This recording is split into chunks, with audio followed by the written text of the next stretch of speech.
Toward midnight, he set off, passed through the Bourbonnais, wishing to avoid Mausson, where the Republican Club had exasperated the aristocratic classes. From the very first day of his arrival at Paris, the general-in-chief applied himself to avoid the ideas of the multitude who were so desirous of seeing him and expressing their enthusiasm. His interview with the Directory was cold and unceremonious. The members that composed it at that time were Barras, General Moulin, and Groyer, who shared the same sentiments. Sieyès and Roger Ducos were in opposition. It was said at that time that the two latter, despairing of being able to maintain the Republican system and wishing to prevent, at any rate, the reestablishment of the Bourbons in France, had cast their eyes on a prince of the House of Spain, whose power would have been circumscribed in such narrow limits that liberty and all the principles of the Revolution would have been in safety. Whatever may be the truth of that anecdote, it is, however, certain that these two directors, when they explained to General Bonaparte the disposition of the people's minds and the impossibility of continuing any longer under the directorial form of government, entreated him to put himself at the head of an insurrection that might overthrow it. A feeling of affection that the general had preserved for Barras persuaded him to make some indirect overtures to that director to draw him into his party. Barras refused, either because he had entered into secret engagements with the House of Bourbon, or rather by want of enlightened views, and by the Republican sentiments he could not decide to give up. It became therefore necessary to do without him, and moreover to take a speedy resolution. France was oppressed by the expenses of the war and disgusted with a violent government which, perceiving that its enemies were augmented from day to day and wishing to place in the same predicament the disaffected that its administration created with its inveterate enemies of the aristocratic classes and the families of the emigrants, loaded all indiscriminately with the same rigor, the fear of the influence of the emigrants, and of a return to the monarchical system made the directors lean towards those rigorous measures that had caused the success of the Committee of Public Welfare, and most of their acts bore the marks of these measures. Their partisans, that were no longer to be found anywhere else than among a part of the public officers, were perpetually exciting their anxiety on the spirit of the army, and General Bonaparte in particular inspired them with alarms. They could not fail to soon produce a violent attack against him. These partisans of the Directory formed, nevertheless, everywhere a minority, and especially in the two councils, but their activity and their audacious spirit compensated for the smallness of their numbers. The general-in-chief arrived on the 26th of Vendemiaire. The conspiracy that was to overturn the Directory was arranged and decided in the first days of Brumaire, and several members of the two councils had been entrusted with the secret. Government, wishing, however, to show General Bonaparte a public testimony of satisfaction, resolved to give him a splendid dinner.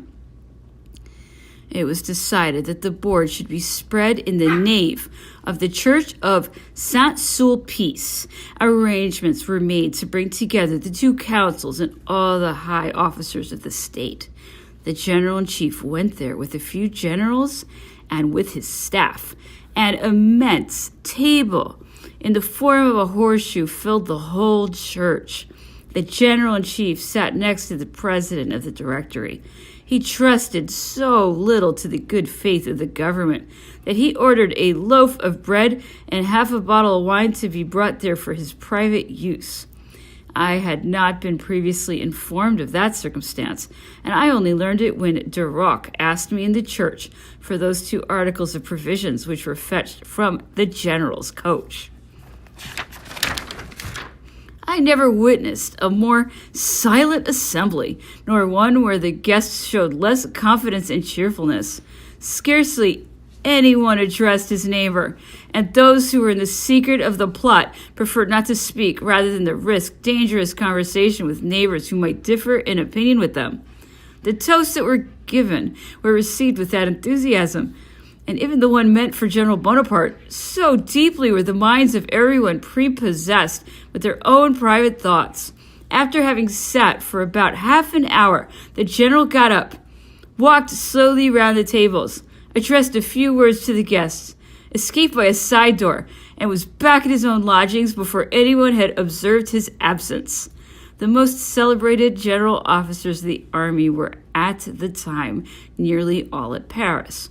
Moreau, MacDonald, Bournonville, generals-in-chief, had entered into the plot. Augereau, member of the Council of 500, had not been made acquainted with it, nor Bernadotte. The opinions of the latter were rather violent, and a feeling of jealousy, the cause of which was not extremely honorable to them, had rendered them both enemies of General Bonaparte. His having formerly commanded in Paris ensured him the friendship of all the officers of the staff, whilst the colonels of the regiment had held garrison in the metropolis, were all equally devoted to his person, notwithstanding the precautions that had been taken to keep the whole affair a secret. It had, however, spread among the higher classes and almost all the military residing in Paris. The 3 members of the Directory learned it also, and then for the first time the force of public opinion made them start back before the measures they might so easily have taken to annihilate the conspiracy. It would undoubtedly have been sufficient to have apprehended the general during the night, but then what would they have done with him? How would they have made out any charge against him? Where would they have found judges? The general-in-chief was so sensible of his real situation that he took no precaution whatever for his personal security.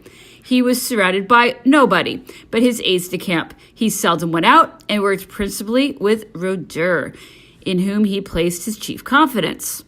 On the 16th of Brumaire, there was so little appearance of the plot bursting the following day that Eugène and I passed the evening at a ball, where he remained a part of the night, and I left at midnight because that was the hour when my duty began. The next morning at 6 o'clock, the 60 officers on duty in the quarter were assembled in the courtyard of the general's house in the Rue de la Victoire. The general explained to them in a forcible manner the desperate situation of the Republic and asked of them a testimony of devotion to his person with an oath of allegiance to the 2 chambers. He then mounted his horse and flew to the Carousel, where he found Sebastiani at the head of his regiment, the 5th Dragoons. On entering the Tuileries, he also found the guards of the Directory, whom their colonel had brought to remain at the disposal of the Council of the Elders. The Minister of the War Department had, nevertheless, 2 days beforehand strictly prohibited the chiefs of the different corps from making the slightest movement without his orders, under pain of death. But besides the little esteem and confidence with which that minister, Dubois de Conseil, inspired, the troops were delighted on finding themselves placed under the command of General Bonaparte. Their enthusiasm was so great that they would not have hesitated a moment to fire on the Directory if they had received an order to that effect. General Bonaparte presented himself at the bar of the elders, where Monsieur le Mercier was in the chair. He there received a decree by which he was appointed General-in-Chief of the troops of the 1st Division, and an order to march next day to Saint-Cloud, where the 2 councils were holding their sitting.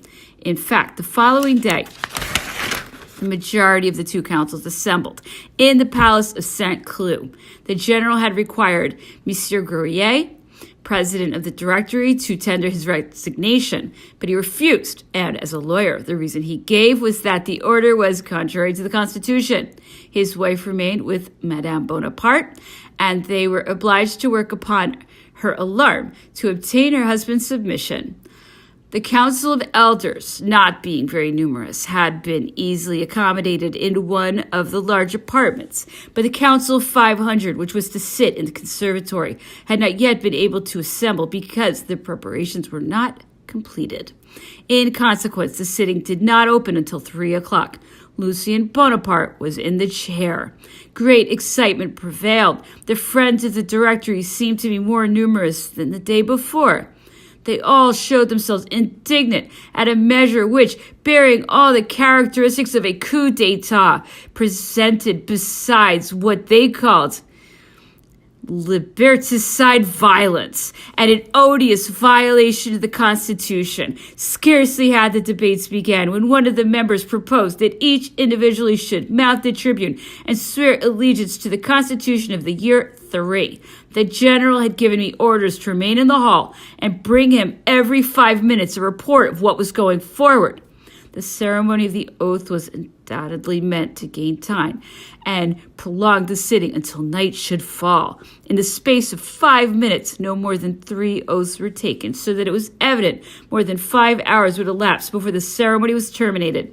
I acquainted General Bonaparte with the circumstance and found him walking with much agitation in an apartment that had no other furniture than 2 armchairs.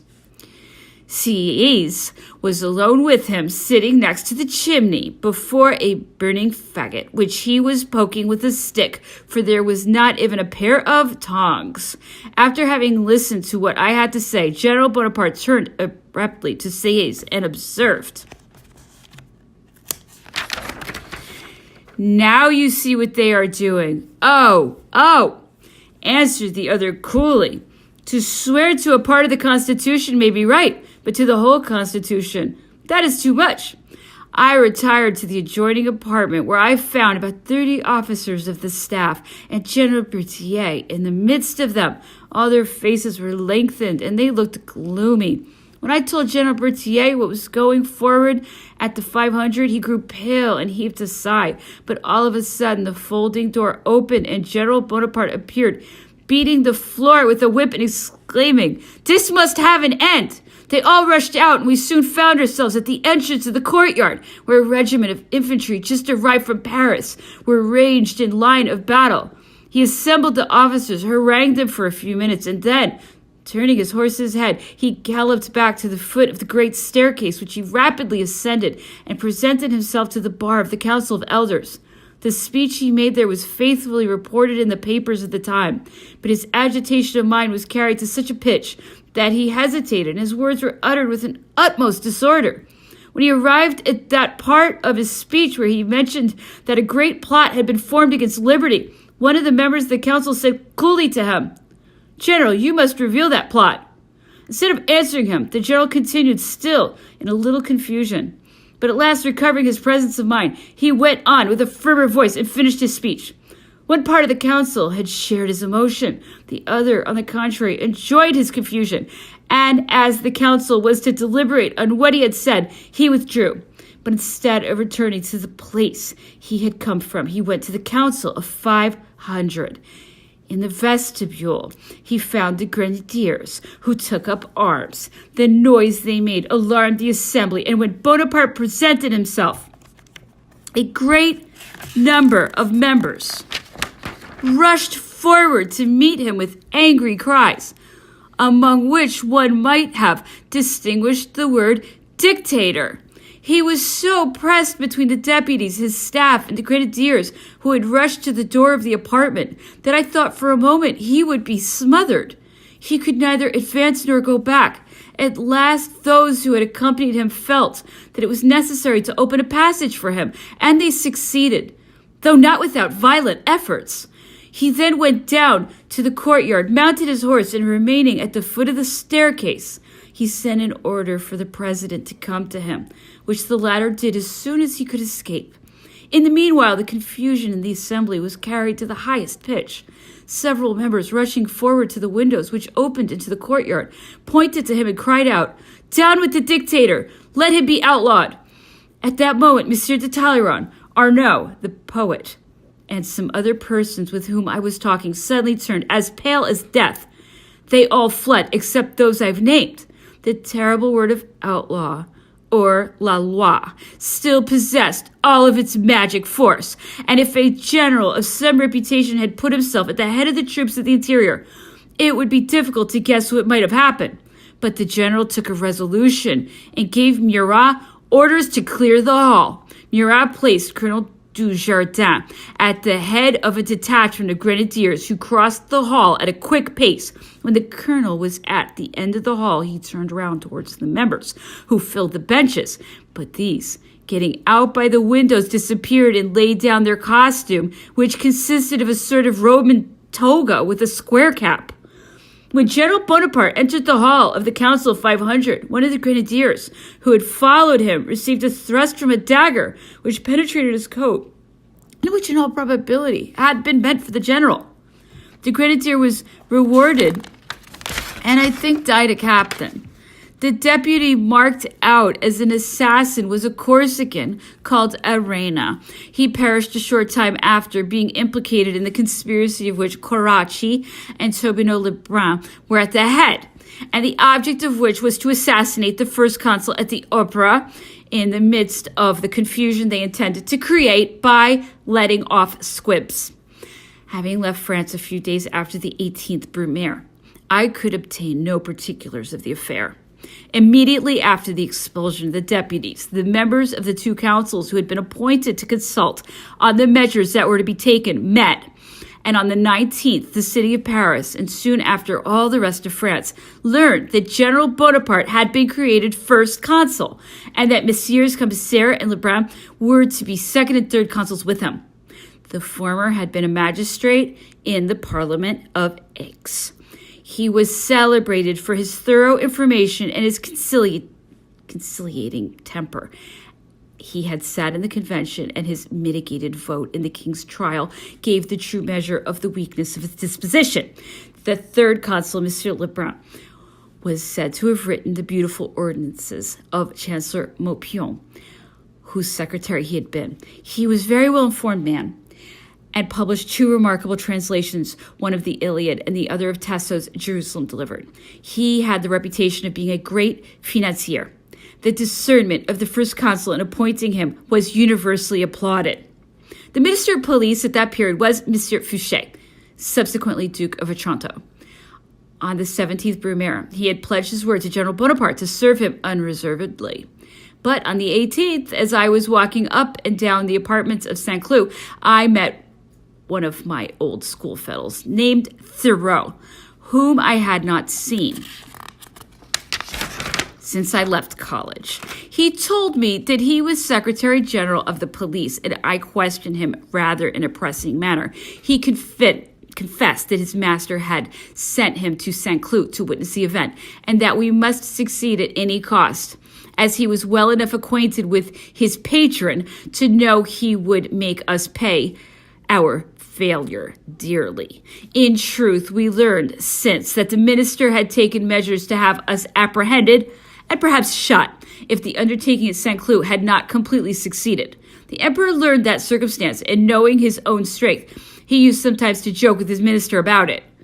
Although I had not kept up my connections with the family of Metternich, the first consul, hoping to press the Austrians so closely that peace would be the consequences of the first campaign, sent me to Saxony with secret powers to sign an armistice in case the events of the war should incline the Austrians that way. The expulsion of the late government caused no manner of regret to the public, though the terms of that expulsion created some anxiety. Notwithstanding the violence of the preceding governments, the nation was not yet accustomed to them. She had not forgotten the aim towards which all of her exertions had been directed for the last 12 years, the establishment of liberty founded on solid and respected laws. She found, however, in the new constitution none of those securities she was entitled to expect, although the first consul crowned the country with his own glory. And though his genius left him no fears for its independence, France wished to find in the result of victory all the advantages of peace and all the wealth of industry and trade. Therefore, when the periodical press was consulted on the question of the consulate for life, an immense majority of citizens expressed their approbation in a most striking manner, convinced that a lasting magistracy offered to their interests a greater security. One of the earlier measures of the first consul was to send new diplomatic agents to foreign countries. To me, he entrusted a mission to Dresden, ordering me immediately after my arrival to write to Vienna that I had powers to treat for a cessation of hostilities in the case of the cabinet of Vienna should prefer addressing itself to me. The conditions were in the form of preliminaries of peace. The circumstances of the war on the Rhine hastened its conclusion, and it was signed after the Battle of Hohenlinden, by the under chief of the staff of Moreau.